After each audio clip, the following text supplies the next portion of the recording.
Hi friend, welcome to NVS Academy. This is second lecture of student of material. इस lecture में हम लोग ये 5 टॉपिक के बारे में डिस्कस करेंगे। फर्स्ट टॉपिक होगा मेरा कि हम लोग स्टूडेंट ऑफ मटेरियल क्यों पढ़ रहे हैं, why we are studying the student of material. Second होगा कि ये इसमें जब हम लोग स्टूडेंट ऑफ मटेरियल पढ़ रहे होंगे तो ये तो बहुत वास्ट टॉपिक है, ठीक है। तो वास्ट टॉपिक है तो सबसे पहले हम लोग छोटा छोटा करके स्टार्ट करेंगे, ठीक है। तो छोटा छोटा स्टार्ट करेंगे तो कुछ एजम्पशन लेना पड़ेगा ताकि और सारा चीज़ को निगलेक्ट किया जाए। फिर जो एजम्पशन लेंगे, एग्जाम्पशन को थोड़ी देर के बाद एलिमिनेट करके रियल लाइफ में जाएंगे, ठीक है। तो उसके बाद हम लोग सेकंड टॉपिक होगा वो हम एजम्पशन के बारे में डिस्कस करेंगे। जो थर्ड टॉपिक होगा वो होगा हुक्स लॉ के बारे में। हुक्स लॉ क्या है उसके बारे में समझेंगे। हुक्स लॉ एक तरह से फंडामेंटल है इस पूरे स्टूडेंट ऑफ मटेरियल का। जैसे में हुक्स लॉ स्टार्ट होगा, हुक्स लॉ के बाद आपको न्यूमेरिकल स्टूडेंट ऑफ मटेरियल में स्टार्ट हो जाएगा यहीं से। फिर उसके बाद कुछ टर्मिनोलॉजी होते हैं जो कि रिलेट करते हैं पूरे स्टूडेंट ऑफ मटेरियल को एक दूसरे के साथ, ठीक है। तो उस टर्मिनोलॉजी के बारे में डिस्कस करेंगे और लास्ट में हम लोग न्यूमेरिकल कुछ प्रॉब्लम सोल्व करेंगे। तो यही 5 टॉपिक है हम लोग जो डिस्कस करेंगे। तो सबसे पहले हम लोग पहला टॉपिक स्टार्ट करते हैं, why we are studying the student of material. मैंने फर्स्ट लेक्चर में भी आपको कुछ ब्रीफ आइडिया दिया था, इंट्रोडक्शन दिया था कि हम लोग स्टूडेंट ऑफ मटेरियल क्यों पढ़ रहे हैं। मैंने उसमें बताया था कि स्टूडेंट ऑफ मटेरियल जो होता है वो आपको डिज़ाइन का जो डायमेंशन होता है उसका कैलकुलेशन करना मेन मोटिव होता है, ताकि जो मेरा स्ट्रक्चर बन रहा है, जो मेरा प्रोजेक्ट बन रहा है वो क्या हो, इकोनॉमिकल हो प्लस में सेफ भी हो, ठीक है। यही मेन मोटिव है। जब भी हम किसी भी डिज़ाइन का डायमेंशन कैलकुलेट करेंगे तो कुछ हमको पैरामीटर रिक्वायर्ड होगा, ठीक है। वो पैरामीटर किस फॉर्म में होगा, क्या रिक्वायर्ड है वो पैरामीटर, वो सी चीज़ हम लोग यहाँ पे डिस्कस करेंगे, ठीक है। तो सबसे पहले जो पैरामीटर के बारे में डिस्कस करेंगे तो पैरामीटर किसके रिलेटेड होना चाहिए। पैरामीटर आपका रिलेटेड हो सकता है कि उस मटेरियल के रिलेटेड हो सकता है, उसके लोड के रिलेटेड हो सकता है, उसके फेल्योर के रिलेटेड हो सकता है। तो सबसे पहले हम लोग स्टार्ट करते हैं लोड के रिलेटेड। जो मेरा पैरामीटर है वो क्या होना चाहिए। लोड के रिलेटेड पैरामीटर आपको ये होना चाहिए कि जो लोड लगा है वो क्या है, स्टैटिक है, डायनेमिक लोड है, किस तरह का वो लोड लगा हुआ है, टेंसाइल है, उसका नेचर कैसा है, टेंसाइल है, कंप्रेसिव है, इस तरह का बेसिक जानकारी होना चाहिए, ठीक है। तब जाकर हम लोग डिजाइन में कुछ थोड़ा सा सहूलियत मिलेगी उसको करने में, कैलकुलेशन में, डायमेंशन का। अब सेकंड में आता है कि आपका किस तरह का स्ट्रक्चर है उसका, ठीक है। अगर स्ट्रक्चर अगर आपको दे दिया जाए सिलेंड्रिकल शेप में होगा, ठीक है, स्क्वायर शेप में होगा तो उसके एरिया डिफरेंट होगा। अगर एरिया डिफरेंट होगा तो स्ट्रेस जो इंड्यूस होगा वो डिफरेंट हो जाएगा। तो लोड हो गया, क्लियर हो गया। एक तो आपका ये उसका शेप क्लियर हो गया। थर्ड में आते हैं कि उसका किस तरह का फेल्योर होगा। इस पर भी डिपेंड करता है कि मेरा फेल्योर जो होगा वो हो सकता है कि कोई तो इलास्टिक फेल्योर शो करता है, कोई प्लास्टिक फेल्योर शो करता है, कोई सडन फेल्योर हो जाता है। तो किस तरह का उसमें फेल्योर देखने को मिलेगा, ठीक है। वो किस तरह से फेल होगा, किस तरह का वो डिस्टॉर्ट होगा, ठीक है। डिस्टॉर्शन के बारे में हमको देखना है कि वो किस तरह का डिस्टॉर्ट होगा। थर्ड चीज़ होना चाहिए वो मटेरियल के बारे में आपको बेसिक जानकारी भी होना चाहिए कि वो मटेरियल किस तरह का है, ठीक है। वो एल्युमिनियम है कि कास्ट आयरन का बना हुआ है कि टाइटेनियम का बना है। अगर मटेरियल डिफरेंट होगा तो मटेरियल का प्रॉपर्टी डिफरेंट हो जाएगा। अगर मटेरियल का प्रॉपर्टी डिफरेंट हो जाएगा तो उसका लोड सहने का कैपेबिलिटी क्या हो जाएगा, डिफरेंट होगा, ठीक है। अगर मान के चलते हैं कि मैं इसको और थोड़ा सा इस चीज़ को आपको समझाता हूँ थोड़ा सा क्लियर। अगर मान के चलिए कि ये मेरे पास 3 मेंबर से एक इस तरह का शेप बना हुआ है, ठीक है ना। ये स्ट्रक्चर बना हुआ इस तरह का, एक मेंबर 1 हो गया, मेंबर 2 हो गया, मेंबर 3 हो गया, ठीक है। इस मेंबर पे मेरे को यहाँ पे लोड अप्लाई करना है, ठीक है। जैसे मैंने इस पे लोड P अप्लाई किया तो P लोड पे हो सकता है कि मेंबर में फेल्योर देखने को मिले, या तो 2 में, 3 में, 1 में, किस में फेल्योर देखने को मिलेगा। तो सबसे पहले ये जानना जरूरी है कि 2 कितना लोड सस्टेन कर रहा है, 1 कितना लोड सस्टेन कर सकता है, 3 कितना लोड सस्टेन कर सकता है। ये पहले मेरे को पता होना चाहिए। ये कैसे पता चलेगा कि 2 मेंबर 1 और मेंबर 3 कितना लोड सस्टेन कर पाएगा।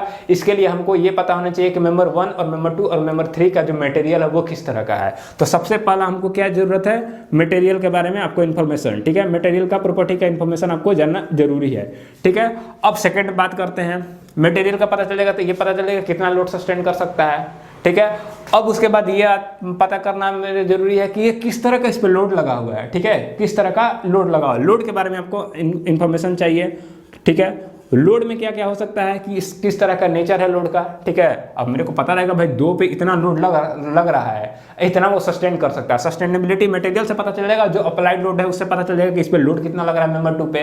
अगर मेंबर 2 पे लोड का पता चल जाता है और सस्टेन करने का लोड का पता चल जाता है तो हम पता कर सकते हैं वो फेल होगा या नहीं होगा, ठीक है। अब आते हैं तीसरा कि जो मेंबर 2 है, मेंबर 3 है, मेंबर 1 है, ये हो सकता है कि जो मेंबर 1 है वो किस तरह का है, ब्रिटल नेचर का है। तो ब्रिटल मटेरियल होता है वो किस में फेल्योर होता है, ब्रिटल मटेरियल टेंसाइल में फेल्योर होता है, कंप्रेसिव ज़्यादा सह सकता है। तो ये मेरे को पता होना चाहिए कि ये किस तरह का फेल्योर शो करता है, किस लोड पे फेल्योर जल्दी शो करता है। तो फेल्योर के बारे में भी कुछ मेरे को जानकारी चाहिए। तो ये सब पैरामीटर आपको पता रहेगा, 3-4 पैरामीटर हैं, ये सब पैरामीटर आपको पता रहेगा तो आप डिजाइन का डायमेंशन का कैलकुलेशन के लिए आगे प्रोसीड कर सकते हैं। ठीक है, ये हो गया। अब इसमें मटेरियल में कुछ प्रॉपर्टी जब मैंने यहाँ मेंशन किया है कि इसमें मटेरियल का कुछ प्रॉपर्टी होता है, यंग मॉड्यूलस, पॉइजन रेशियो, ये सब चीज़ मटेरियल का प्रॉपर्टी होता है जो कि हम लोग डिस्कस करेंगे। अब आते हैं अपने नेक्स्ट टॉपिक पे। नेक्स्ट टॉपिक क्या है भाई, एजम्पशन मेड। अब ये तो पता चलेगा कि ये पैरामीटर अगर मेरे को मिल जाएगा तो मैं कैलकुलेशन स्टार्ट कर दूंगा। ठीक है, लेकिन अब किस तरह का स्ट्रक्चर, अगर कॉम्प्लिकेटेड स्टार्टिंग में ही कॉम्प्लिकेटेड स्ट्रक्चर मैं आपको दे दूं तो आपको डिजाइन का कैलकुलेशन बहुत मुश्किल होगा। हालांकि अभी मैंने बताया नहीं है कि डायमेंशन किस तरह से कैलकुलेट करते हैं किसी भी डिजाइन का। तो अगर दे भी दिया जाए स्टार्टिंग में, बेसिक आपको पता है कि स्ट्रेस इतना डेवलप हो रहा है, बेसिक जानकारी भी है, तो आप किसी भी कॉम्प्लेक्स शेप का, जैसे मैं स्प्रिंग दे दूँ, ठीक है, एक स्प्रिंग है, एक नॉर्मल प्रिज्मेटिक बार है, ठीक है, एक इसमें लोड पी अप्लाई करने के कारण जो इसमें स्ट्रेस जनरेट हो रहा है, और एक स्प्रिंग में अगर लोड पी मैं इस तरह से अप्लाई करूं उसमें जो स्ट्रेस होगा वो डिफरेंट होगा। ठीक है, तो शेप पे भी वैरी करने लगता है कंडीशन। ठीक है, तो इसलिए हम लोग स्टार्ट करते हैं कुछ एजम्पशन के साथ। एजम्पशन ले लेते हैं स्टार्टिंग में, कुछ ज़्यादा ही एजम्पशन लेंगे, फिर थोड़े थोड़े देर बाद एक एक एजम्पशन को एलिमिनेट करते जाएंगे।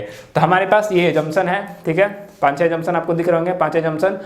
5 में सबसे पहला एजम्पशन हम लोग लेते हैं लोड के बेसिस पे। ठीक है, स्टार्टिंग करते हैं लोड के बेसिस पे। लोड में क्या एजम्पशन लेंगे, लोड में मैं पहला एजम्पशन मैं ये लेकर चलूंगा कि जो मैं उस पर लोड लगा रहा हूँ उस बॉडी पे, मान लीजिए कि ये मेरे पास डस्टर है। ठीक है, डस्टर इस तरह से पड़ा हुआ है, डस्टर पे मैं जो लोड लगाऊंगा मैं ये मान के चलूंगा कि ये जो इस पर इस तरह से लोड लगे वो स्टैटिक हो, ताकि ये जो लोड इस पे लग रहा है उसका मैग्नीट्यूड फिक्स हो और डायरेक्शन फिक्स हो, अब ताकि मैं इसमें निकाल पाऊँ कि इंटरनल रेजिस्टिव फोर्स कितना है, स्ट्रेस भी मेरा कैलकुलेशन हो जाएगा। ठीक है, इसलिए मैं ये मान के चलूंगा स्टार्टिंग में मेरा एजम्पशन क्या रहेगा, फर्स्ट एजम्पशन कि member is under static load. ठीक है, स्टार्टिंग में ये मान के चलेंगे केवल स्टैटिक लोड रहा है, कोई डायनेमिक लोड नहीं लग रहा है। ठीक है, फर्स्ट एजम्पशन। सेकंड एजम्पशन क्या है, अगर मान लीजिए ये डस्टर है, मैंने मेंबर लिया था, ये डस्टर का जो मेंबर बना था उसमें मैंने एक लोड अप्लाई किया था इस तरह से, तो ये लोड अप्लाई करने के कारण इसमें स्ट्रेस इंड्यूस हो रहा होगा। ठीक है, इंटरनल रेजिस्टिव फोर्स इंड्यूस हो रहा होगा। लेकिन ये बात सोचने वाली बात है कि ये जो क्रॉस सेक्शन है, ये क्रॉस सेक्शन, इस पर जो अगर लोड पूछा जाए वो कितना था, जो मैंने डब्बा रखा था सिर्फ उसी का लोड था। लेकिन इसके अलोंग अगर मैं पूछूं कि इसके अलोंग कितना लोड है, तो इसके अलोंग लोड इस मेंबर का भी है इतना, प्लस में ऊपर से जो लोड अप्लाई किया वो भी है। ठीक है, तो टोटल इस क्रॉस सेक्शन के अलोंग कितना लोड है, इस मेंबर का लोड इतना, प्लस में ऊपर जो बॉक्स लगाया दोनों का लोड कंबाइन करके तब बता सकते हैं कि इस मेंबर के इस क्रॉस सेक्शन के अलोंग कितना लोड लग रहा है। लेकिन अभी के लिए फिलहाल हम क्या मान के चलेंगे अपना एजम्पशन, क्योंकि इतना दूर का लोड निकालना एक्स डिस्टेंस पे इंटीग्रेट करके थोड़ा सा अभी स्टार्टिंग में कॉम्प्लिकेटेड हो जाएगा। इसलिए मैं ये मान के चलूँगा कि इसका जो सेल्फ वेट है वो निग्लिजिबल है, इसका कोई वेट नहीं है। ठीक है, इस मेंबर का कोई वेट नहीं है, जो डब्बा लगाया हुआ है सिर्फ उसी का वेट है, तो सेल्फ वेट इज निग्लिजिबल। ठीक है, मेंबर का सेल्फ वेट निग्लिजिबल है। अब मेंबर के स्ट्रक्चर के बारे में देख लेते हैं। मेंबर का स्ट्रक्चर कैसा होता है, मेंबर का स्ट्रक्चर देखिए ये क्या है, अगर इसका मैं बात करूं तो ऑलमोस्ट ये जो इसका क्रॉस सेक्शन है वो स्क्वायर है। ठीक है, अगर इसका जो क्रॉस सेक्शनल एरिया है यहाँ पे, ठीक है, अब वो अगर इस पार्ट पे मैं निकालूं तो भी सेम क्रॉस सेक्शन है, थ्रू आउट इसका length area of cross section क्या है, सेम है, वेरी नहीं कर रहा है। ठीक है, लेकिन अगर मेंबर इस तरह का बना दिया जाए, ठीक है, इस तरह का सॉलिड मेंबर बना दिया जाए, तो इस केस में क्या होगा, अगर ये मेरा मेंबर हो जाए, अगर इस तरह का मेंबर है तो इस मेंबर के पास क्या है, एरिया ऑफ क्रॉस सेक्शन क्या है, डिफरेंट है। यहाँ पे एरिया ऑफ क्रॉस सेक्शन क्या है, बहुत कम है, निग्लिजिबल है, एक लिनियर लाइन की तरह दिखेगा, जबकि यहाँ पे क्रॉस सेक्शन क्या है, ये हो जाएगा। ठीक है, तो अलग अलग एरिया ऑफ क्रॉस सेक्शन आपको दिखने को मिलेगा। ठीक है, वेरिंग, यहाँ पे ए है, यहाँ पे A1 हो जाएगा, यहाँ पे A2 हो जाएगा, मतलब area of cross section same नहीं है, तो इसको बोलेंगे मेंबर किस तरह का है, नॉन प्रिज्मेटिक मेंबर है। अगर area of cross section same होता है तो उसको प्रिज्मेटिक मेंबर बोलते हैं, अगर area of cross section same नहीं हो तो उसको नॉन प्रिज्मेटिक मेंबर बोलते हैं। तो यहाँ पर थर्ड एजम्पशन जो है वो मेरा क्या है कि हम लोग अभी भी जिसका डिजाइन कैलकुलेशन करेंगे, उस डिजाइन का डायमेंशन कैलकुलेट करेंगे, उसका हम लोग मान के चलेंगे वो मेंबर किस तरह का है, प्रिज्मेटिक मेंबर है, ठीक है। Area of cross section same है, प्रिज्मेटिक मतलब क्या है, area of cross section same है, ठीक है। थर्ड एजम्पशन मेरा क्या रहेगा, थर्ड एजम्पशन मटेरियल के बेसिस पे रहेगा, ठीक है। मटेरियल के बेसिस पे क्या कि मैं मान के चलूंगा मटेरियल क्या है, होमोजीनियस है and isotropic. Homogeneous and isotropic क्या है, ये तो हम लोग फिजिक्स में केमिस्ट्री में भी बचपन से पढ़ते आ रहे हैं। होमोजीनियस का मतलब सेम फेज है, ठीक है, लेकिन वो केमिस्ट्री के लैंग्वेज में होता है कि होमोजीनियस मतलब सेम फेज। अंदर का क्या पता अंदर में क्या है नहीं है, क्या है अंदर में, हो सकता है कि ये ऊपर से देख कर वुड का हो, अंदर में एक आयरन रड डाला हो सकता है, पता थोड़ी है, ऊपर से दिख नहीं रहा है, हो सकता है अंदर डाला हुआ है। तो इस चीज़ को हम लोग फिजिक्स के लैंग्वेज में आगे थोड़ी देर में समझेंगे, जब हम लोग टर्मिनोलॉजी के बारे में डिस्कस करेंगे फोर्थ टॉपिक में, तो उसको हम लोग देखेंगे, ठीक है। अब आते हैं हम ना फोर्थ एजम्पशन पे, फिफ्थ एजम्पशन पे। फिफ्थ एजम्पशन क्या है, वो भी किसके रिलेटेड है, मटेरियल के रिलेटेड। क्या मटेरियल के रिलेटेड है भाई, तो जो मेरा मेंबर है, जो मेंबर है वो, एक 1 मिनट सॉरी, हाँ ये जो है इसको हम लोग क्या बोलेंगे, मेरा जो फिफ्थ एजम्पशन है कि member should be follow the Hooke's law, ठीक है, member should be follow the Hooke's law. अब ये हुक्स लॉ क्या होता है भाई, उसी को हम लोग अब अपने ये थर्ड टॉपिक में डिस्कस करते हैं। हुक्स लॉ क्या होता है, हुक्स लॉ का सिंपल स्टेटमेंट है, क्या है हुक्स लॉ का simple statement, according to the Hooke's law strain is directly proportional to stress. ये बात को ध्यान रखिएगा, ध्यान से सुनिए मैं क्या बोल रहा हूँ। According to the Hooke's law stress is directly proportional to the strain, ठीक है, stress is directly proportional to the strain under the elastic limit. क्या बोल रहा हूँ, stress is directly proportional to the strain under the elastic limit, ठीक है। ये जो मैंने ये स्टेटमेंट दिया ना, ठीक है, स्ट्रेस, ठीक है, stress is directly proportional to strain under the elastic limit, ये आपको मैक्सिमम बुक में देखने को मिलेगा। लेकिन रियल जो सिचुएशन है वो डिफरेंट है, जो रियल लॉ है हुक्स का वो डिफरेंट है। ये नहीं बोलता है stress is directly proportional to the strain under the elastic limit, ठीक है, ये नहीं बोलता भाई। उसका जो स्टेटमेंट है वो डिफरेंट है। वो क्या है, वो बोलता है strain is directly proportional to the stress. क्या है भाई, strain is directly proportional to the stress. भाई डिफरेंट क्या है, दोनों तो मैं बोल रहा हूँ stress is directly proportional to, इसमें stress is directly proportional to strain, इसमें बोला strain is directly proportional to the stress. इसमें डिफरेंट क्या है भाई, यहाँ तक ही नहीं, लोग ये भी बोल देते हैं अंडर द इलास्टिक लिमिट, लेकिन अंडर द इलास्टिक लिमिट नहीं है, under strain is directly proportional to the stress under the proportionality limit, not under the elastic limit, और not stress is directly proportional to the strain. Different क्या है, पहले इसको समझते हैं। डिफरेंट ये भाई कि अगर मैं बोलता हूं कि stress is directly proportional to the strain, मतलब जहां स्ट्रेन होगा वहां पे डेफिनेटली स्ट्रेस जनरेट हो जाएगा। बात क्लियर है, अगर यहां पे कुछ स्ट्रेन आ गया तो मतलब स्ट्रेस डेवलप हो गया, लेकिन ऐसा नहीं है। कैसे नहीं भाई, एग्जांपल बताओ। मैं बोला कि ये मेरे पास मेंबर है, ठीक है, ये सपोज कीजिए कि आयरन का है, ठीक है, सपोज कीजिए एजम्पशन के साथ ये आयरन का है, मैंने इसको ले गया और हीट करना स्टार्ट किया। जैसे ही मैंने हीट करना स्टार्ट किया, ये क्या होगा, एक्सपेंड करेगा ना। जैसे ही एक्सपेंड करेगा तो इसमें रिलेटिव चेंज इन डायमेंशन आपको देखने को मिलेगा, relative change in shape and size आपको देखने को मिलेगा। और relative change in shape and size को ही क्या बोलते हैं हम लोग, स्ट्रेन। अगर स्ट्रेन उसमें आ गया तो मैं बोलूंगा कि जैसे मैंने इस पर गर्म करने लगा तो इसमें स्ट्रेस डेवलप हो गया होगा, लेकिन नहीं, इसमें स्ट्रेस नहीं डेवलप हो रहा। अगर मैं इसको रख के गर्म करना, ये एक्सपेंड हो गया, उसमें स्ट्रेस नहीं डेवलप हुआ। स्ट्रेस का मतलब क्या हुआ, स्ट्रेस का मतलब उसमें तनाव है, वो रेजिस्ट कर रहा है, वो खींच रहा है, किसी को अपोज कर रहा है।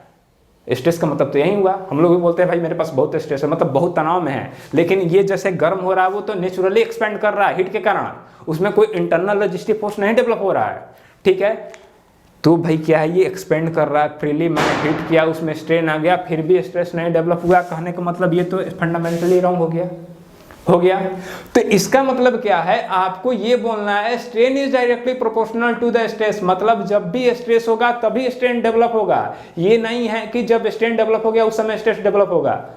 समझिएगा बात को, जब स्ट्रेस डेवलप होगा कहीं तो डेफिनेटली वहां पे कोई ना कोई स्ट्रेन डेवलप हो सकता है, ठीक है, होगा। लेकिन ये मैं श्योरिटी के साथ नहीं बोल सकता हूँ कि अगर स्ट्रेन डेवलप हो गया तो पक्का उसमें स्ट्रेस आया होगा। नहीं, बिल्कुल नहीं। स्ट्रेन डेवलप हो गया होगा तो इसका मतलब ये जरूरी नहीं है कि उसमें स्ट्रेस आ गया होगा, बिल्कुल नहीं। एग्जाम्पल भी मैंने बता दिया।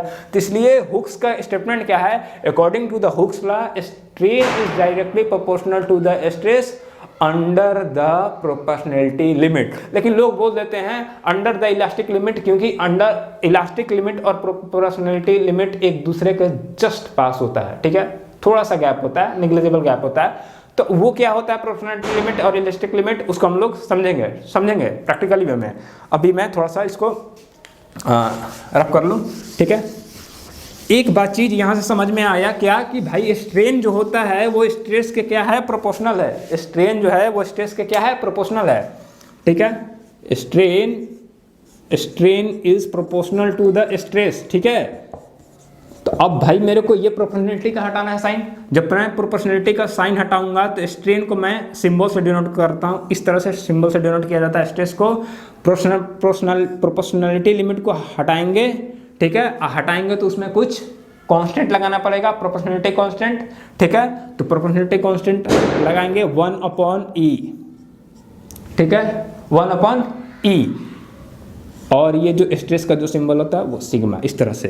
तो ये क्या आ गया, E equal to that is strain equal to stress into multiply with some constant. ये जो कांस्टेंट होता है, ये जो कांस्टेंट E होता है, इसको बोलते हैं इलास्टिक कांस्टेंट। E जो है इसको बोलते हैं क्या, इलास्टिक कांस्टेंट। 1/E को नहीं बोलते हैं, सिर्फ E को बोलते हैं क्या, इलास्टिक कांस्टेंट। ध्यान रखिएगा, कांस्टेंट E को हम लोग क्या बोलते हैं, इलास्टिक कांस्टेंट, ठीक है। E क्या है, इलास्टिक कांस्टेंट है। इसका मतलब क्या भाई, इससे क्या मेरे को फायदा मिला, मैं बोल दिया हुक्स लॉ का स्टेटमेंट मेरे पास आ गया। हुक्स लॉ ने बता दिया स्ट्रेन और स्ट्रेस में रिलेशन क्या है भाई।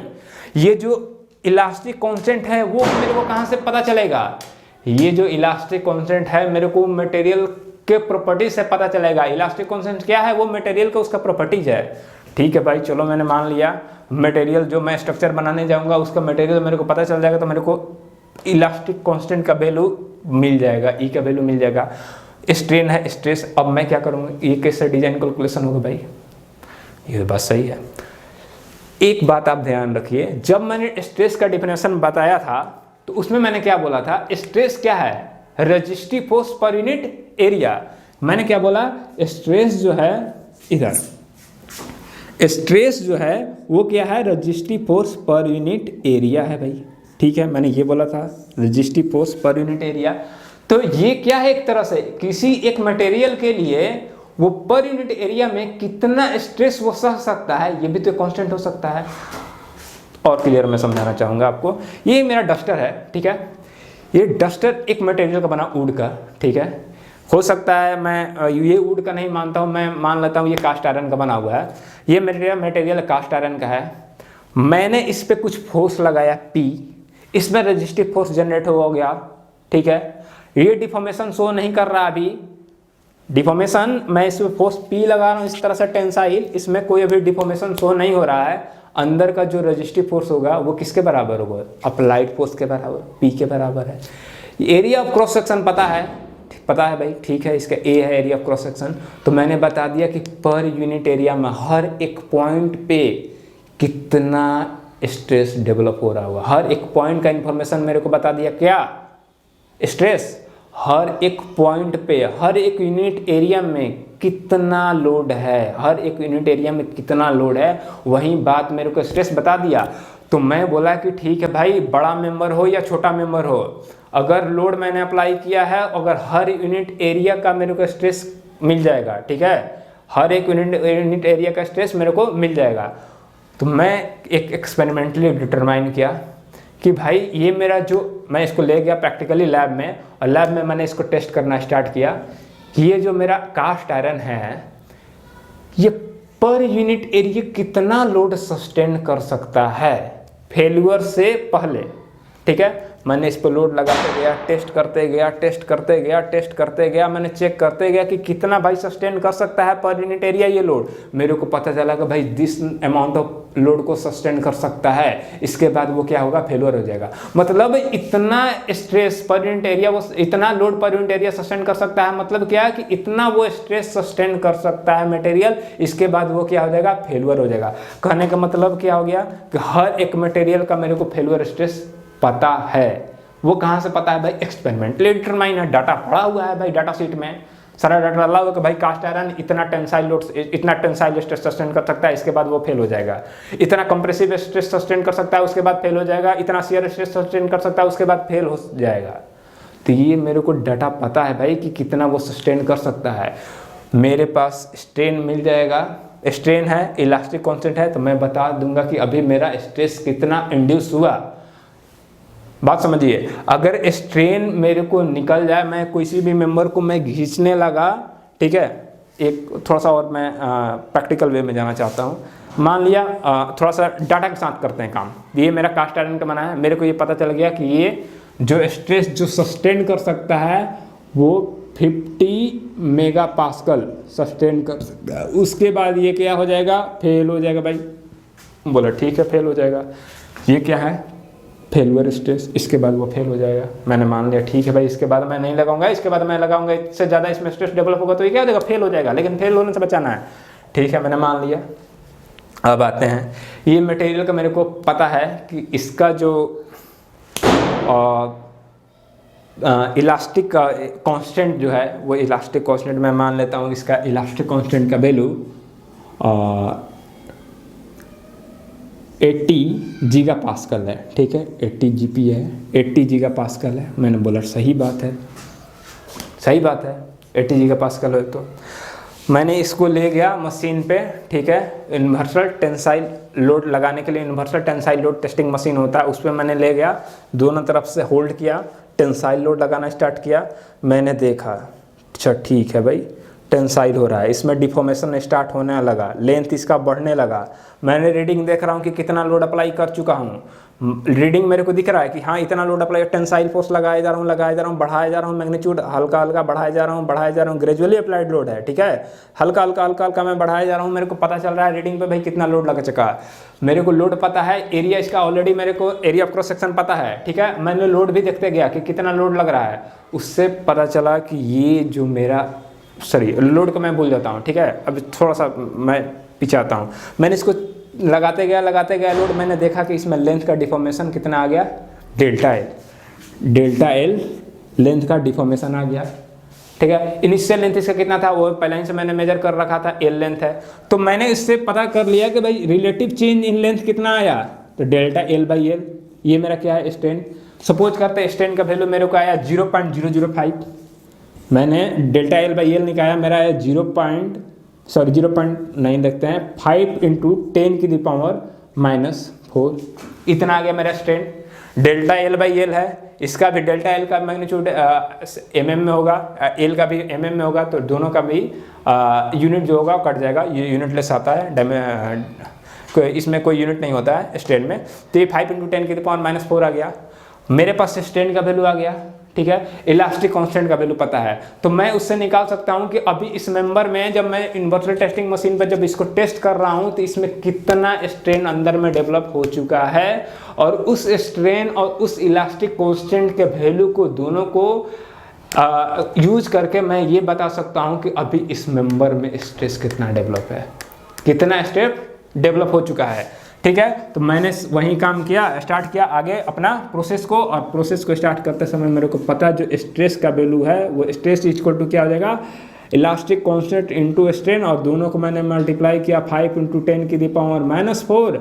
ये किसमें है भाई, स्ट्रेन 80 गीगा पास्कल, 10 इंटू 10⁻10, ठीक है। दोनों को मैंने कैलकुलेशन किया और मेरे को कुछ वैल्यू पता गया, कितना आएगा, 4 है ना, 5 इंटू 8 इंटू 10⁻7, 8/40, 40 इंटू 10⁻7, ठीक है। जो स्ट्रेस का वैल्यू आया वो मेरा कितना आ गया, 10⁻9 होता, सॉरी गीगा पास्कल, 10⁻⁹, 10⁻9 है, ये 4 है, तो 5 हो गया, 5 x 6, ठीक है, 10 ये 6 आ गया, 10 की पावर 6, 4 इंटू 10 की पावर 40 इंटू 10 की पावर 6। कहने का मतलब कितना हो गया, 40 मेगा पास्कल स्ट्रेस मेरा डेवलप हो गया है। मैंने जो टेस्टिंग कर रहा था, जो मेरा स्ट्रेन का वैल्यू आया था, जो मेरा इलास्टिक कांस्टेंट का वैल्यू आया था, दोनों को मैंने कंपाइल किया। कंपाइल करने के बाद मेरे को पता चला कि जो मेरा स्ट्रेस जो अभी इस मेंबर में जो डेवलप हुआ वो कितना है भाई, 40 मेगा पास्कल। अब इस 40 मेगा पास्कल को मैंने कंपेयर किया जो डाटा शीट में मेरे को दिया गया था कि ये कितना लोड सस्टेन कर सकता है, कितना स्ट्रेस सस्टेन कर सकता है, फेल्यूर स्ट्रेस इसका कितना है, तो उससे मिला है। तो मैंने पता चला कि नहीं भाई अभी तो सेफ है, अभी तो सेफ है। ठीक है भाई, अभी तो सेफ है। मेरे को 40 मेगा पास्कल का मेरे क्या आ गया कि भाई अभी भी मेरा मेंबर सेफ है। और मेरे को यूटीएम में दिख रहा है, यूनिवर्सल टेस्टिंग मशीन में, कि भाई इतना लोड मैंने लगा चुका हूँ। कहने का मतलब कि अगर मैं उतना लोड लगा भी दूंगा तो मेरा मेंबर क्या है, ये सेफ रहेगा।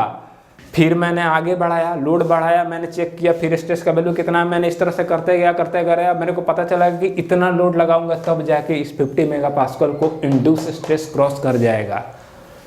ठीक है भाई, ये मेरे को पता चला कि इतना लोड के बाद मेरा इंड्यूस स्ट्रेस को क्या हो जाएगा, क्रॉस कर जाएगा। तो मैं जब भी वो लोड लगाऊंगा, जब भी मैं उस मेंबर पे लोड लगाने चाहूँगा, तो मैं कोशिश करूँगा कि जो मेरा अल्टीमेट लोड है जिसके बाद वो फेल्यूर शो करेगा, उससे मैं कम लगाऊं। ये तो बात हो गया क्या कि भाई कितना लोड लगाएं ताकि मेंबर सेफ रहे। ठीक है ना। अगर आपको सारा चीज़ बनाया दे दिया भाई, मेंबर बना के दे दिया, मैंने चेक किया कि भाई इसमें कितना लोड लगाएं तब तक ये सेफ रहेगा, ये पता चल गया भाई कितना लोड तक ये सेफ रहेगा। लेकिन मैंने तो बोला था कि भाई डिज़ाइन कैलकुलेट करना है। ये मैंने क्या बता दिया आपको कि मैं तो बता दिया कि हाँ भाई लोड कितना लगा सकते हैं। बिल्कुल सही बात है। हमें अभी ये पता नहीं था कि इस मेंबर पे कितना लोड लगा पाए ताकि ये सेफ रहे। मेरे को इसका क्रॉस सेक्शन पता था, लेकिन कभी कभी ऐसा सिचुएशन आता है कि इसी मेंबर को आपको बनाना है जब आपको लोड पता है। सिर्फ इन्वर्स कैलकुलेशन करेंगे, डायमेंशन निकाल लेंगे, सेम प्रोसेस है भाई। इसी फार्मूला को यूज करके रिवर्स प्रोसेस करेंगे, रिवर्स मैथमेटिक्स लगाएंगे, आ जाएगा सेम आंसर। अभी ये मेंबर का तो भाई एरिया पता था ना, मेरे को लोड पता करना था, कितना लोड अप्लाई कर सकते हैं ताकि ये सेफ रहे, वो मैंने कर लिया। अब अगर मेरे को लोड पता रहे कि भाई मेरे को इतना लोड लगाना है तो इसका एरिया ऑफ क्रॉस सेक्शन कितना रखें, सेम इसी से कर सकते हैं। ये तो बात रहा भाई। अब यहाँ पे एक प्रॉब्लम आता है, हम जब टेस्ट कर रहे होंगे उस मटेरियल को लैब में, जिसका मैंने निकाला था अगर कास्ट आयरन का फेल्यूर स्ट्रेस 50 मेगा पास्कल है, लेकिन उस समय ये भी तो हो सकता है कि वो जो मटेरियल होगा और ये मेरा जो मटेरियल है कास्ट आयरन का, दोनों में डिफरेंस हो। भाई किस वे में मैं बोल रहा हूँ ये डिफरेंट है, इस वे में बोल रहा हूँ कि क्योंकि ये हो सकता है मेरा वो मेंबर जो टेस्ट किया गया वो कंप्लीट रूप से होमोजीनियस है, उसमें कोई भी मिलावट नहीं था।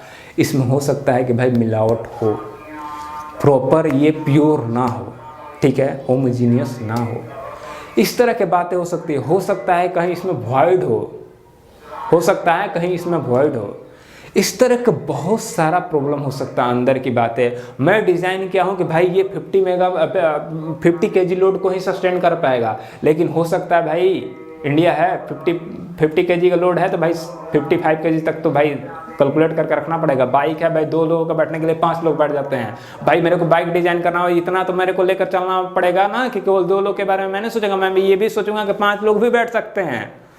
मतलब मेरे को टॉलरेंस जो रखना है वो बढ़ा कर रखना है, फैक्टर ऑफ सेफ्टी मेरे को रखना है कि भाई ये 50 केजी के लिए बना है तो मात्र 50 केजी के लिए भी नहीं सोचना है। मेरे को मान के चलना है कि भाई इस पर 80 केजी भी लोड लगा सकता है लोग, अगर 80 केजी तक भी लगाए तब तक भाई मेरा सेफ रहे। हाँ, लेकिन मैं लिखूंगा क्या कि मैं 50 केजी तक ही इसके लिए डिजाइन किया हूँ, लेकिन अपना जो कैलकुलेशन करूंगा वो मान के चलूंगा कि 80 केजी तक लोग लगा सकता है। हो सकता है भाई लोग अप्लाई कर देते हैं, इतना कोई ध्यान नहीं देता है। तो इसीलिए हम क्या करेंगे, जब मेरे को दिया रहेगा कि भाई फेल्यूर स्ट्रेस 50 है तो मैं ये नहीं मानूंगा कि ये 50 ही है, बिल्कुल नहीं मानूंगा। इसलिए क्योंकि हो सकता है कि वो मटेरियल और मेरा मटेरियल डिफरेंट है, वो ओरिजिनल मटेरियल का प्योर मटेरियल के साथ कैलकुलेशन किए होंगे, मेरा भाई मिलावट हो सकता है। और जब मिलावट हो सकता है तो मैं भाई मिलावट जैसा ही रखूंगा। मतलब ये मेरा 50 मेगा पास्कल नहीं सस्टेन कर सकता है, मेरा भाई 30 मेगा पास्कल नहीं सस्टेन कर सकता है। उसके बाद क्या हो जाएगा, फेल हो जाएगा। तो मेरा कैलकुलेशन किस पे होगा, 30 मेगा पास्कल पे होगा। ठीक है भाई, ये मैं कैसे डिसाइड करूंगा, ये भी बात है भाई कि मेरा जो कैलकुलेशन होगा कि भाई मैं कितना उसका अल्टीमेट स्ट्रेस रखूं कि भाई उसके बाद वो फेल हो जाएगा, फेलियर स्ट्रेस तो मेरे को मिल जाएगा डाटा बुक से। अब डाटा बुक के बाद मैं अपने कैलकुलेशन के लिए कितना रखूं स्ट्रेस, ठीक ना, कितना स्ट्रेस रखूं, उसके लिए मैं टर्म यूज करूंगा फैक्टर ऑफ सेफ्टी, जिसको एन से डिनोट किया जाता है। क्या है? Factor of safety. क्या लिखूं? यहाँ पे लिखता हूँ, फैक्टर ऑफ सेफ्टी का टर्म यूज करेंगे, फैक्टर ऑफ सेफ्टी, ठीक है। फैक्टर ऑफ सेफ्टी होगा, उसको हम किससे डिनोट करेंगे? एन से, ठीक है। अब ये तो बात हो गया भाई, फैक्टर ऑफ सेफ्टी को किससे डिनोट करेंगे? एन से। अब ठीक है भाई, तो जो मेरा ये जो 30 मेगापास्कल है, इसको हम क्या बोलेंगे? जो अपने लिए कैलकुलेशन के लिए रखेंगे, जो हमारे लिए होगा कि उसके बाद मैं लगाऊंगा तो प्रॉब्लम हो सकता है, उसके लिए वो फेलवर हो सकता है, ठीक है ना। मैं उसको जो मानूंगा वो किसको मानूंगा? इस 30 मेगापास्कल को, ना कि 50 मेगापास्कल। तो इसको तो कुछ नाम देना पड़ेगा। इसको मैंने बोला फेलवर स्ट्रेस, को क्या नाम दूं? इसको मैं बोलूंगा परमिसिबल स्ट्रेस। कितना मैं परमिशन दे रहा हूँ उसको कि भाई इतना स्ट्रेस के बाद ये फेल हो जाएगा। परमिसिबल स्ट्रेस कितना है भाई? इसको बोलेंगे परमिसिबल स्ट्रेस, ठीक है। इसको भी क्या बोलेंगे? Permissible stress. तो जो परमिसिबल स्ट्रेस होगा वो क्या होगा? Permissible stress PS equal to failure stress divided by some factor of safety, some factor of safety. Permissible stress किसके बराबर होगा? Failure stress upon some factor of safety, ठीक है भाई।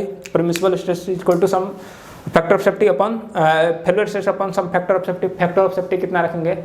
1 रखूंगा, तो फेलुअर स्ट्रेस और परमिसिबल स्ट्रेस दोनों क्या हो जाएगा? सेम हो जाएगा। तो फैक्टर ऑफ सेफ्टी 1 रखने का कोई मतलब नहीं है। 1 रखूंगा या 1 से ज़्यादा रखूंगा, कम नहीं रखना भाई। कम रखूंगा तो क्या हो जाएगा? परमिसिबल स्ट्रेस को मैं बोल दूंगा कि ज़्यादा हो गया फेलुअर स्ट्रेस है, तो कहने का मतलब कि जो एन का वैल्यू होगा, that means factor of safety का वैल्यू होगा वो हमेशा क्या होगा? 1 से ज़्यादा होगा। क्या हो गया भाई? मार्कर को उड़ गया क्या? नहीं।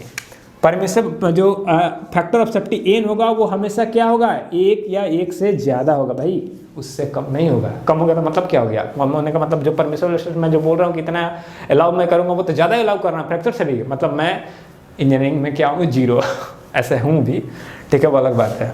अब आते हैं, ये मेरा किसके बारे में हो गया? हुक्स लॉ के बारे में। ऑलमोस्ट सारा काम हो गया। अब क्या करते हैं ना, अब थोड़ा सा आते हैं 1-2 पॉइंट जो बचा हुआ था इसमें, उसी को टर्मिनोलॉजी समझ के डिस्कस कर लेते हैं, खत्म हो जाएगा, ठीक है। नेक्स्ट न्यूमेरिकल में आ जाएंगे, न्यूमेरिकल करेंगे, 1-2 थोड़ा सा डिजाइनिंग के क्वेश्चन बनाएंगे, सॉरी डायमेंशन कैलकुलेशन का क्वेश्चन बनाएंगे, अब फील लेंगे क्या मजा आ रहा है, ठीक है। अब आगे बढ़ते हैं, ठीक है। मैंने जब बोला था, जब मैं एजम्पशन ले रहा था उसमें 2 वर्ड रखा था, ठीक है, बात के लिए, बाद में बताने के लिए, वो था होमोजेनियस एंड आइसोट्रोपिक। बाकी प्रिज्मेटिक को तो मैंने बता दिया था, हुक्स लॉ था नया, वो मैंने समझा दिया। एक प्रोपोर्शनैलिटी लिमिट बच गया है और इलास्टिक लिमिट, ये भी समझ जाएंगे अगले लेक्चर में, इस लेक्चर में नहीं, इसमें इतना ही, ठीक है। अभी हम लोग सिर्फ समझते हैं होमोजीनियस के बारे में और किसके बारे में? आइसोट्रोपिक के बारे में। भाई होमोजीनियस आप भी जानते हैं, हम भी जानते हैं, क्योंकि शुरू से केमिस्ट्री में पढ़ते आ रहे हैं, लेकिन डस्टर नहीं जानते किधर है, डस्टर इधर रह गया है। अब आते हैं भाई, क्या है भाई होमोजीनियस के बारे में। होमोजीनियस हम लोग हमेशा केमिस्ट्री में पढ़ते आ रहे हैं। होमोजीनियस का मतलब क्या हुआ? सेम फेज, ठीक है। लेकिन यहाँ पर तो फेज के बारे में पता नहीं है। डस्टर भाई मेंबर है, इसमें फेज मैं क्या जानता हूँ क्या है नहीं है, कैसे टेस्ट करूँगा भाई? मैं इंजीनियर हूँ, मेरे को पता नहीं है इसमें फेज पूछ क्या होता है, केमिस्ट्री मेरा 0 है, ठीक है। तो उसको समझते हैं इंजीनियरिंग की भाषा में। कैसे इंजीनियरिंग की भाषा में समझते हैं? होमोजीनियस का मतलब इंजीनियरिंग का अनुसार तब होगा जब मैं, ये मेरा मेंबर है, अगर मैं इसको खींचूँ दोनों तरफ से लोड लगा के P और इस पॉइंट 2 मार्क लगा दूं, ठीक है ना, डॉट पिन से मार दिया 2 पिन, ठीक है, 2 डॉट लगा दिया, डॉट लगाने के बाद दोनों तरफ से फोर्स लगाया, इलास्टिक डिफॉर्मेशन होने लगा, चाहे प्लास्टिक जो भी हो रहा होगा, ठीक है। डिफॉर्मेशन जैसे ही होने लगा, मैंने मेजर किया कि ये कितना आगे तरफ शिफ्ट किया, या ये कितना आगे की तरफ या पीछे की तरफ कितना शिफ्ट किया। अगर ये मानते हैं ये x शिफ्ट किया और y शिफ्ट किया, अगर वैल्यू ऑफ x और वैल्यू ऑफ y दोनों इक्वल हो गया, मतलब यहाँ का और यहाँ का मटेरियल का जो इलास्टिसिटी है वो सेम है। मतलब यहाँ पे अगर सारे जगह मैंने डॉट 2-4 लगा दिया, चेक किया, दोनों 2-4 जगह पे इलास्टिसिटी का वैल्यू सेम आ गया, सेम मतलब डिफॉर्मेशन हुआ सेम अमाउंट में, मतलब दोनों जगह पे या जो पॉइंट पे डॉट लगाए हैं उस पॉइंट पे इलास्टिसिटी का वैल्यू उस डायरेक्शन में क्या है? सेम है, तभी तो उतना ही इलास्टिक डिफॉर्मेशन दिया, ठीक है। तो जब इलास्टिसिटी का वैल्यू एक पर्टिकुलर डायरेक्शन में सेम हो जाए हर एक पॉइंट पे किसी एक मेंबर के अंदर, तो उसको हम लोग क्या बोल देंगे? होमोजीनियस। कहने का मतलब होमोजीनियस मटेरियल क्या है? इंजीनियरिंग का लैंग्वेज है किसी भी मेंबर के एक पर्टिकुलर डायरेक्शन में इलास्टिसिटी का वैल्यू हर एक पॉइंट पे सेम हो जाए, उसको हम लोग क्या बोलेंगे, होमोजीनियस मटेरियल बोलेंगे। होमोजीनियस भाई क्लियर हो गया। अब आते हैं आइसोट्रोपिक के बारे में। आइसोट्रोपिक मटेरियल क्या होता है, अगर मैं हर एक पॉइंट को छोड़ता हूँ, किसी एक पॉइंट पे लेता हूँ, किसी एक पॉइंट पे जाके मैंने बैठ गया डॉट पिन लगाकर और मैंने उसके चारों तरफ, ठीक है ना, चारों तरफ मैंने देखा इलास्टिसिटी का वैल्यू, मैंने चारों तरफ इसका इलास्टिसिटी चेक किया। अगर चारों तरफ इलास्टिसिटी ई का वैल्यू, तो यहाँ पे कैसे चेक करेंगे कि ये आइसोट्रोपिक है। आइसोट्रोपिक के लिए क्या करेंगे, एक जगह पे डॉट लगाएंगे। यहाँ पे जैसे डॉट पिन से मैंने डॉट लगाया, डॉट लगाने के बाद क्या करना है, डॉट लगाने के बाद हमको उसी लोड पी लोड के साथ इसको क्या करना है, दोनों तरफ पी लोड के साथ क्या करना है, खींचना है, ठीक है। टेंसाइल लोड से खींचना है, पी लोड लगाकर टेंसाइल लोड लगाकर उसको क्या करना है, खींचना है। खींचने के दौरान अगर इलास्टिसिटी का वैल्यू चारों डायरेक्शन में ई ही आता है, मतलब किसी भी डायरेक्शन में उस पॉइंट पर देखें और चारों तरफ इलास्टिसिटी का वैल्यू सेम आ रहा है, तो हम बोलेंगे ये मटेरियल कैसा है, आइसेंट्रोपिक मटेरियल है। आइसेंट्रोपिक समझ गए, होमोजीनियस समझ गए। अब दोनों को कंबाइन करते हैं, आइसोट्रोपिक एंड होमोजीनियस। कहने का मतलब एक डायरेक्शन में नहीं, हर एक पॉइंट पे सारे डायरेक्शन में इलास्टिसिटी का वैल्यू सेम है, मतलब हर जगह पे मटेरियल का डिस्ट्रीब्यूशन यूनिफॉर्म है, सेम मटेरियल है। ये क्लियर हो गया।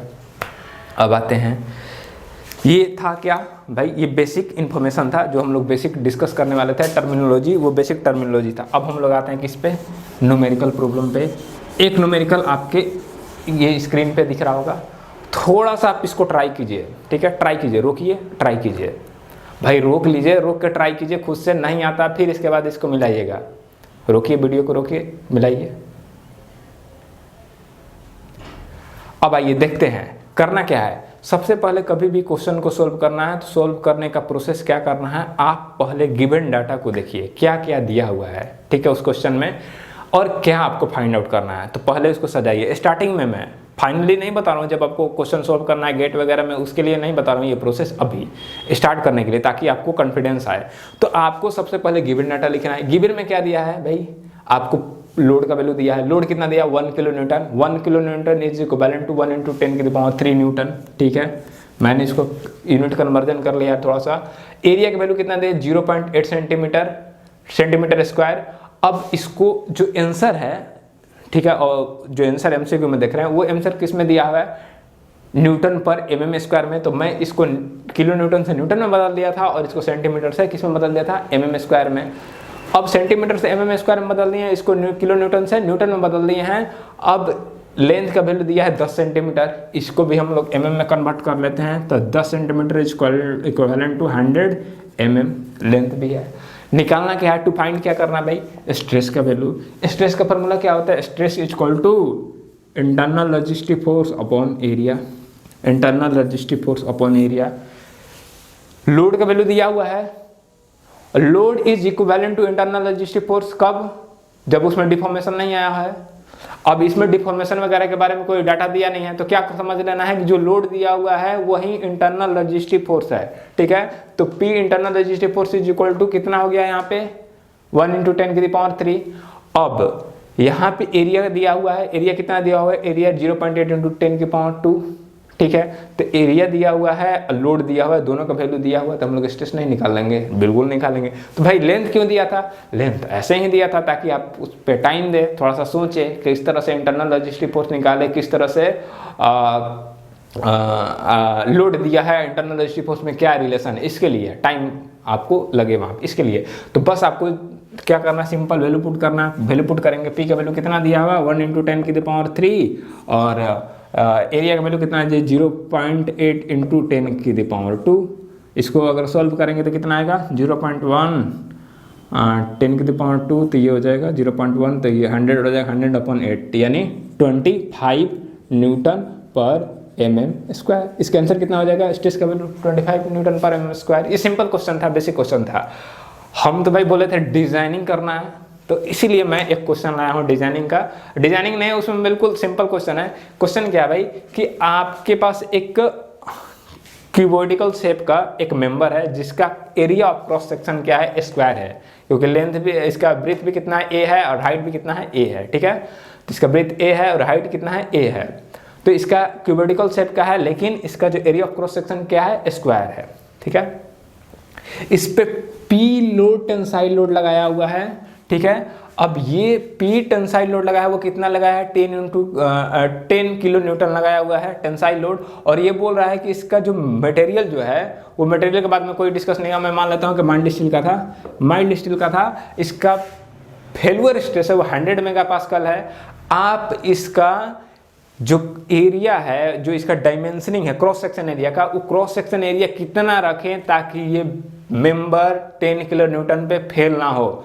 बशर्ते ये भी बोल रहा है इसके साथ साथ कि आपको फैक्टर ऑफ सेफ्टी कितना रखना है, 2 रखना है। भाई 2 फैक्टर ऑफ सेफ्टी रखिए। इसका फेल्यूर स्ट्रेस के बारे में जानकारी दे दिया, 100 मेगापास्कल है और जो अप्लाइड लोड है 10 किलो न्यूटन है। तो ये पूछ रहा है कि ए का वैल्यू कितना रखे ताकि मेंबर हमारा सेफ हो और इकोनॉमिकल हो। ठीक है भाई, सेफ एंड इकोनॉमिकल रखना है। तो मैं क्या करूंगा, मैं बोलूंगा कि कितना इसका परमिसिबल स्ट्रेस है, ठीक है। जितना इसका परमिसिबल स्ट्रेस है, उस परमिसिबल स्ट्रेस से जो इंड्यूस स्ट्रेस है उसको कम रखूं। अगर induce stress P induced is less than, sorry, sigma induced, not P induced, sigma induced stress is less than or equal to, क्या मेरे को रखना है, परमिसिबल स्ट्रेस, सिग्मा परमिसिबल। अगर ये सिचुएशन रहा तो मेंबर क्या है, सेफ है। अगर ये सिचुएशन अवॉइड करता है तो मेरा प्रॉब्लम है। अगर सिग्मा इंड्यूस बहुत कम आए तो भी सही नहीं है। क्यों? क्योंकि वो इकोनॉमिकल नहीं होगा। अगर मैं जस्ट इक्वल कर दूं ये दोनों को, सिग्मा इंड्यूस और सिग्मा परमिसिबल एक दूसरे को इक्वल कर दूं, कहने का मतलब क्या है, वो जो मेंबर है वो क्या है, इकोनॉमिकल भी है प्लस सेफ भी है, ठीक है। तो इकोनॉमिकल और सेफ के लिए क्या करेंगे, सिग्मा इंड्यूस को किसके इक्वल कर देंगे, सिग्मा परमिसिबल। लेकिन यहाँ पे परमिसिबल स्ट्रेस नहीं देगा, फेल्यूर स्ट्रेस दिया है और क्या दिया है, फैक्टर ऑफ सेफ्टी। तो अभी हम लोग डिस्कस किया क्या कि जो सिग्मा परमिसिबल होता है वो इक्वल होता है failure stress upon factor of safety n। अगर इसका वैल्यू पुट करते हैं तो मेरा सिग्मा परमिसिबल का वैल्यू 100/2, दैट मीन्स 50 मेगापास्कल। कितना गया भाई, सिग्मा जो मेरा ये परमिसिबल स्ट्रेस है वो कितना गया, 50 मेगापास्कल। अब 50 मेगापास्कल इसका गया, लेकिन इंड्यूस स्ट्रेस कितना है, इंड्यूस स्ट्रेस क्या होता है, induce internal resistive force upon the area of cross section. तो इंड्यूस इंटरनल रेजिस्टिव फोर्स किसके बराबर होगा, अप्लाइड लोड। क्योंकि यहाँ पे ये नहीं बता रहा है कि डिफॉर्मेशन हो रहा है कि नहीं हो रहा है कि क्या हो रहा है, तो सिंपल जो अप्लाइड लोड है उसको हम लोग इंटरनल रेजिस्टिव फोर्स के इक्वल कर देंगे। तो sigma equal to P upon area of cross section, ठीक है। ये क्या है भाई, सिग्मा इंड्यूस स्ट्रेस। P का वैल्यू दिया हुआ 10 किलो न्यूटन, तो मैं पुट कर दूंगा सिग्मा इक्वल टू 10 × 10⁻3, ठीक है। किलो न्यूटन में था तो न्यूटन में हो गया ये। और उसके बाद area of cross section, area of cross section ही नहीं हमको निकालना है। तो एरिया ऑफ क्रॉस सेक्शन नहीं निकालना है, क्या निकालना है, ए का वैल्यू, मतलब उसका ब्रीथ और हाइट निकालना है, ठीक है। तो ब्रीथ भी ए है, हाइट भी ए है, तो उसका एरिया कितना हो जाएगा, A² हो जाएगा। तो सिग्मा इंड्यूस इक्वल टू कितना आ गया, 10 × 10⁻3 अपॉन A²। अगर सिग्मा ई का वैल्यू यहाँ पे पुट करते हैं और सिग्मा पी का वैल्यू वहाँ पे पुट करते हैं तो कितना आ जाएगा, 10⁻4 divided by A² equal to 50 megapascal, ठीक है। 50 मेगापास्कल को न्यूटन पर मेगापास्कल, एक आपको यूनिट में बता दूं, मेगापास्कल का मतलब होता है 10⁻6 newton per metre square. 1 megapascal equal to 10⁻6 newton per metre square. और इसको हम लोग बोलते हैं क्या, न्यूटन पर mm स्क्वायर। इसको और बोल सकते हैं Newton per mm square. 1 Newton per mm square के इक्विवेलेंट होगा ये, ठीक है। 1 गीगापास्कल कितने के बराबर होता है, 1 gigapascal equal to 10⁹ newton per metre square, और it is equivalent to 10⁻3 newton per mm square, ठीक है। ये यूनिट है, आप ये बेसिक जानकारी तो आपको पता ही होगा, ठीक है। तब यहाँ पे पुट करते हैं कितना, 10⁻6, ठीक है। ये 10⁻6 पुट करते हैं। अब उसके बाद यहाँ से थोड़ा सा सिंप्लीफाई करते हैं तो ये कितना हो जाएगा, 10⁻⁻2 divided by 50 equal to A², ठीक है। अब किधर करूँ, एक मिनट, इसको हटाते हैं।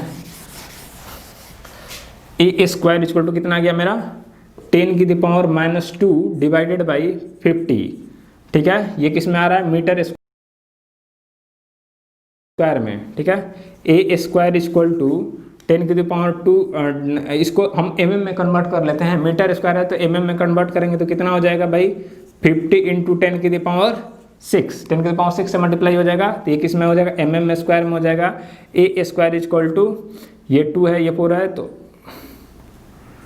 100 × 10⁻2 डिवाइडेड बाई 50 mm स्क्वायर। अब इसको सोल्व करेंगे 2 × ए स्क्वायर इक्वल टू 2 × 10 का whole square mm square A equal to √2 × 10 mm।